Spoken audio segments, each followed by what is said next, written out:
Wakil Menteri Perlindungan Pekerja Migran Indonesia atau P2MI, Christina Aryani menegaskan hingga saat ini masih terdapat pekerja migran Indonesia yang pergi ke luar negeri secara ilegal.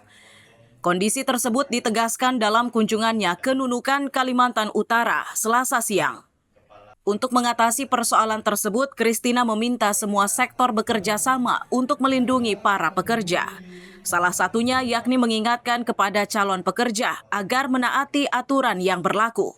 Wakil Menteri juga mengaku prihatin oleh sikap sejumlah pekerja yang sengaja menghambur-hamburkan penghasilannya untuk kesenangan sesaat.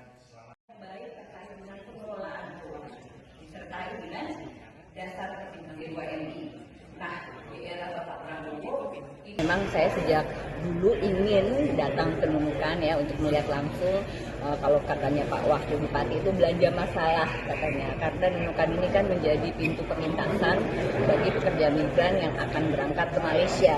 Nah sayangnya banyak dari mereka ini masih berangkat secara unprosedural, secara ilegal, sehingga ketika sampai di Malaysia bekerja kemudian terdapat berbagai masalah ya, entah ditangkap dan lain-lain, masuk tahanan lalu kemudian dideportasi. Nah inilah kita nanti juga akan melihat jalur-jalur yang biasa dipakai, digunakan ya, dan juga memikirkan bagaimana sih solusinya, apalagi yang perlu dilakukan. Selama ini kami sudah melakukan berbagai upaya ya, sosialisasi untuk berangkat prosedural itu tidak pernah berhenti.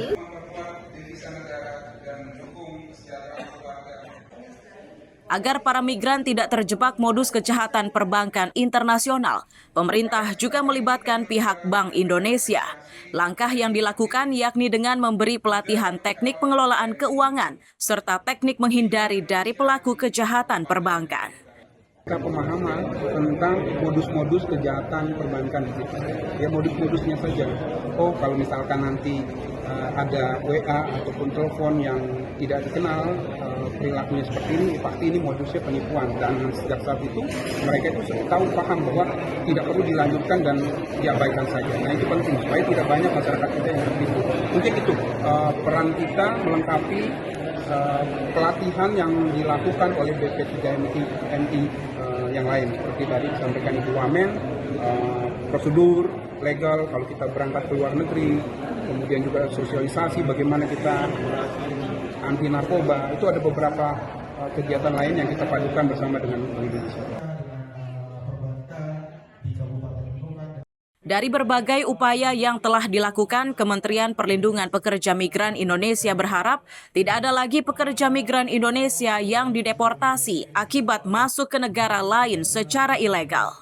Amir Hamzah dan Mustafa melaporkan dari Nunukan, Kalimantan Utara.